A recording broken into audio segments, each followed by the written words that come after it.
अब हम एग्जाम्पल 11 करेंगे। So that 3√2 is irrational.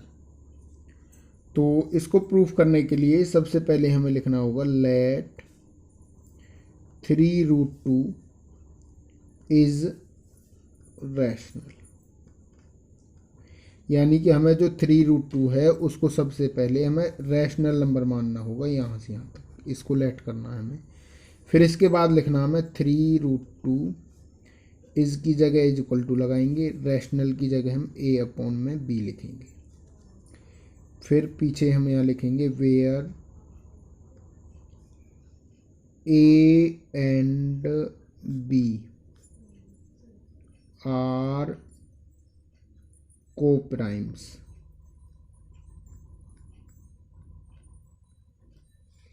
या फिर लिख सकते हैं हम इंटीजर्स।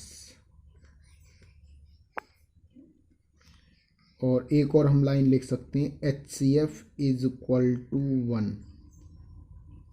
यानी कि को-प्राइम, इंटीजर्स, HCF, इन सब का मतलब यहाँ पर एक ही निकलेगा लगभग। And b is not equal to 0। Coprime numbers वो होते हैं जिनका HCF 1 होता है, और इंटीजर्स वो होते हैं जो मतलब कि जिनमें होल नंबर्स के साथ उनके नेगेटिव नंबर्स होते हैं।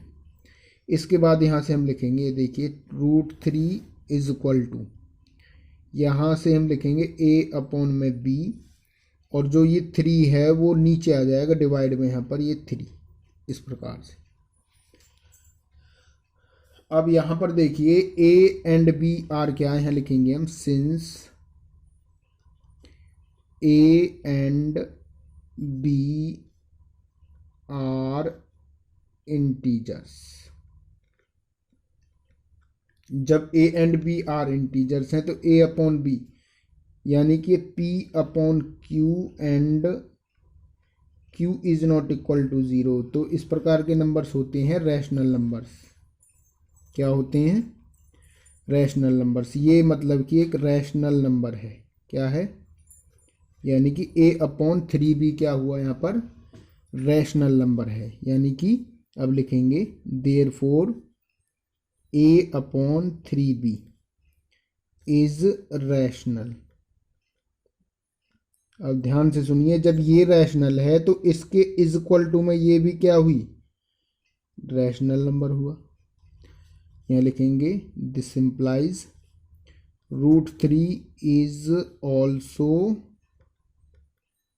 रैशनल। राइट, क्योंकि यहाँ से हम देख रहे हैं कि जब ये रैशनल है तो ये भी रैशनल है।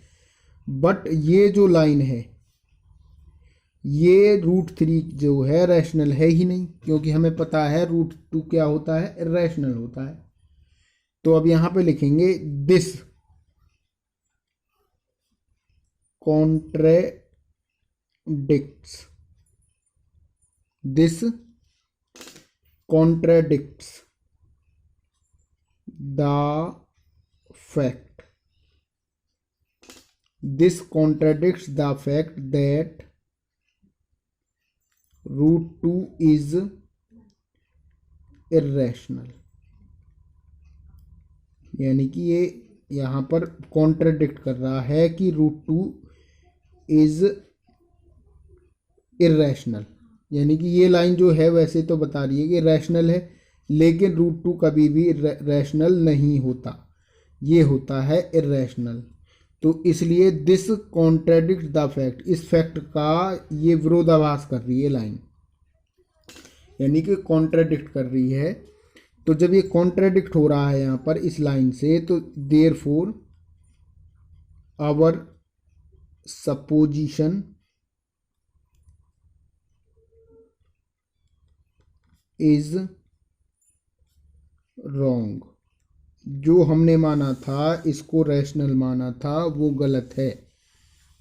जो √2 है वो क्या होता है? इरेशनल होता है। तो हेंस 3√2 इज एन इरेशनल। तो इस प्रकार से हमें करना है। इस क्वेश्चन